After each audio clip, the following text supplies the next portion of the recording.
Hello my lovelies, Melissa from Metro Cosmetics, and today a philosophical video. As you know, I jot a few things down and share it with you, and I'm going to do exactly that today. So the topic of discussion today is procrastination is the thief of time. Please open your hearts and minds to this message. It's something we all need. If you have anything to do, do it. If you have any task to perform today, do it now. If the matter cannot possibly be performed today, stop bothering about it and get to work doing the things of today.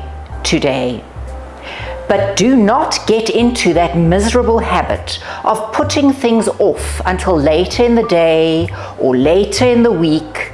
Do them now.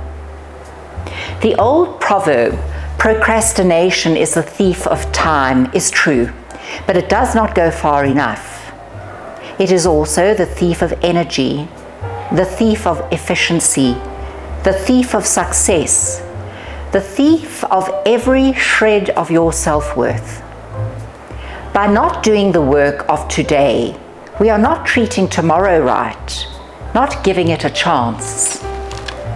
The self of tomorrow is not exactly the same as the self of today.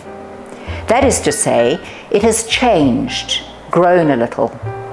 It is so selfish of the self of today to throw burdens onto the self of tomorrow.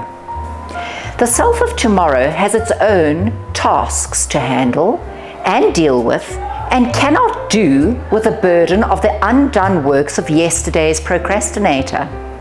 The whole silly thought structure of putting things off is an impediment to growth. There is no sense in procrastinating. It is a folly of the worst kind. The work and challenges set out today are by design. If you refuse to accept your lesson, you are the loser.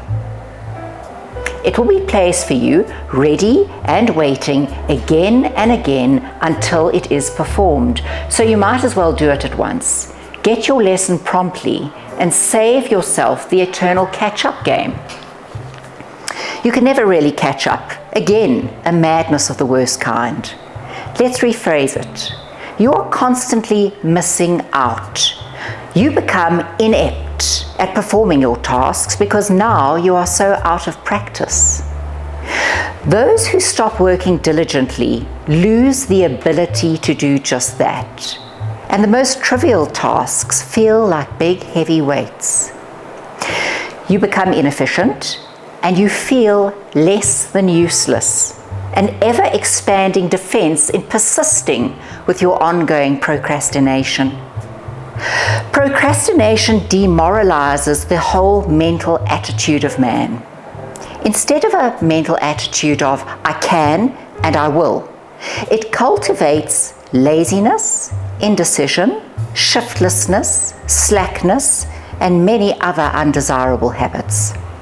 And as it cultivates this habit, the origami folds become deeply ingrained and your self-worth and value plummets. The procrastinator plays a cruel game, dealing the cards of the worst type to self.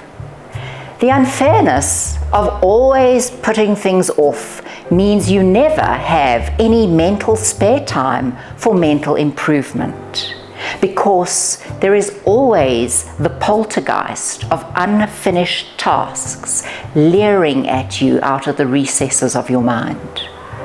This foul habit causes a corruption in the understanding of time. Time no longer has the appropriate value of opportunity, the kernel of success, to make the very best of every hour, every minute, every second. No, not the procrastinator. He has his nose to the eternal grindstone, complaining all the while, achieving nothing and feeling less than nothing. He becomes the inmate of his very self-made prison. This man that lays things aside, dulling himself down with the urgency of his phone, his messages, his likes, the tablet, the mini-series binging. One can equate more than 75% of all failures in life to this very bad cultivated habit.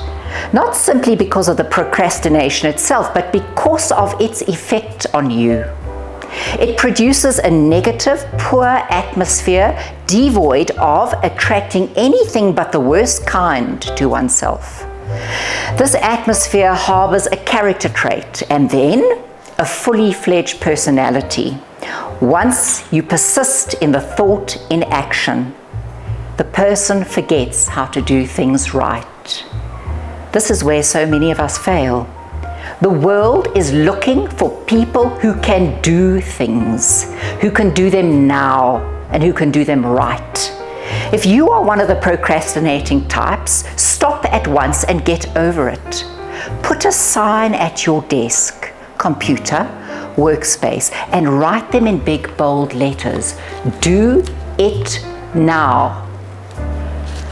By carrying the thought of this now way of doing things and letting it manifest itself in action, you will find that before long, your entire mental attitude regarding work has changed. You will find yourself doing things when they should be done, gladly and without much effort. The mind can be trained and taught to do things right. So if you are out of practice, I implore you to seize the day. Start now to do things right. Let courage be your watchword. Desire this practice in earnest. Put yourself to work with the work that is at hand today with a clear and positive expectation, and watch how bright your future will reveal itself to you in the present moment of the eternal now. Love yourself enough to do your work right and to do it now. Because you know, my darlings, my lovelies, when you know better, you do better. Love to you all. I'll see you soon.